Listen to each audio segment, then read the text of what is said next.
بسم اللہ الرحمن الرحیم۔ السلام علیکم، میں ہوں ظہیر عالم اور آپ دیکھ رہے ہیں میرا یوٹیوب اور فیس بک چینل زی نیوز۔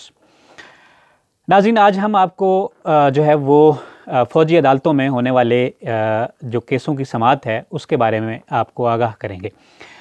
فوجی عدالت میں عام شہریوں کے مقدمات سے متعلق سپریم کورٹ میں کیس کی سماعت کے دوران بار بار ایک کیس کا ذکر آتا ہے، یعنی ایف بی علی کیس۔ آج ہم نے ایف بی علی کیس چیک کیا تو حیران رہ گئے، یعنی بریگیڈیئر فرخ بخت علی لودھی پٹھان اور پٹیالہ سے ہجرت کر کے پاکستان آئے تھے۔ ان کی کہانی انٹرنیٹ پر دستیاب ہے، کافی تفصیلی کہانی ہے، لیکن مختصراً میں آپ کو بتاتا چاہوں گا کہ ایف بی علی پاک فوج کے وہ بہادر سپوت تھے جنہوں نے سقوط ڈھاکہ کے غم میں فوج سے استعفیٰ دیا تھا۔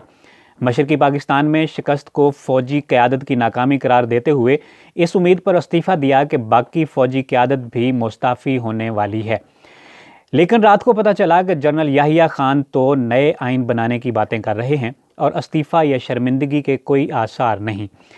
اگلے دن بریگیڈیئر علی ڈویژنل ہیڈ کوارٹر گئے اور ڈویژنل کمانڈر بچو کریم سے کہا کہ فوری طور پر GHQ پیغام بھیج کر افسروں کے جذبات سے آگاہ کرو۔ بچو کریم بنگالی تھا اور مغربی پاکستان میں کمانڈ کرتے ہوئے سخت مخمصے کا شکار تھا۔ بریگیڈیئر علی نے اس کو حراست میں لے کر سگنلز کو حکم دیا کہ GHQ سے کہو کہ شرم کرو اور سارے جرنیل مستعفی ہو جائیں۔ اتنے میں میجر جنرل بشیر آئے اور بریگیڈیئر علی سے کہا کہ میں تمہیں گرفتار کر رہا ہوں، ہتھیار پھینک کر میری جیپ میں بیٹھ جاؤ۔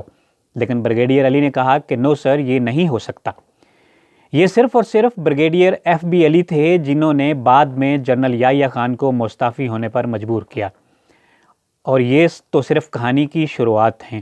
باقی تفصیلات بے شمار ہیں اور بہت لمبی ہیں، اس موقع پہ آپ کو نہیں بتاؤں گا، اور اگر آپ کو وقت ملے تو انٹرنیٹ پہ یہ کہانی ضرور پڑھیے گا۔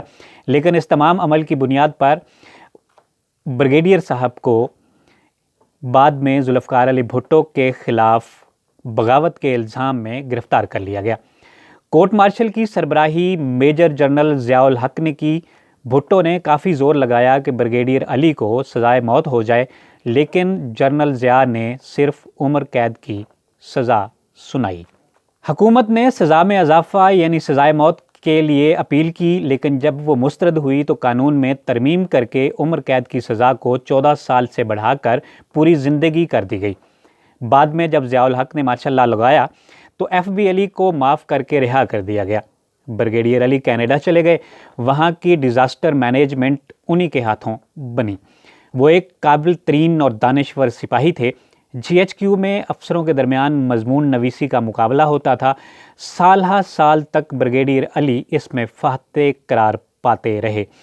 کینیڈا میں وہ دین کی طرف راغب ہوئے، پہلے ثقافتی اسلام اور پھر سیاسی اسلام پر مطالعہ کیا۔ ہم نے سنا ہے کہ انہوں نے ملحدین کے اعتراضات کو ذہن میں رکھتے ہوئے قرآن کی تفسیر بھی لکھی ہے، لیکن اس کو بھی تلاش کرنا باقی ہے۔ بریگیڈیئر علی پاک فوج کا ایک قابل فخر اثاثہ تھے۔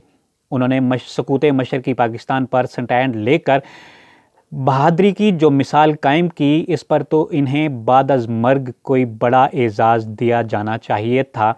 لیکن یہ تحریر اور یہ پروگرام سننے کے بعد آپ مجھے یہ بتائیے کہ آپ نے آج سے پہلے کبھی بریگیڈیئر فرخ بخت علی کا نام سنا تھا؟ کیسے کیسے سورج ہم نے تہے خاک دفن کیے ہیں اور کیسے کیسے ناہنجاروں کو سر آنکھوں پر بٹھایا ہے۔ کیا قومیں ایسے ہی بنتی ہیں؟ سوچئے گا ضرور، اور مجھے اجازت دیجیے۔ اللہ نگہبان۔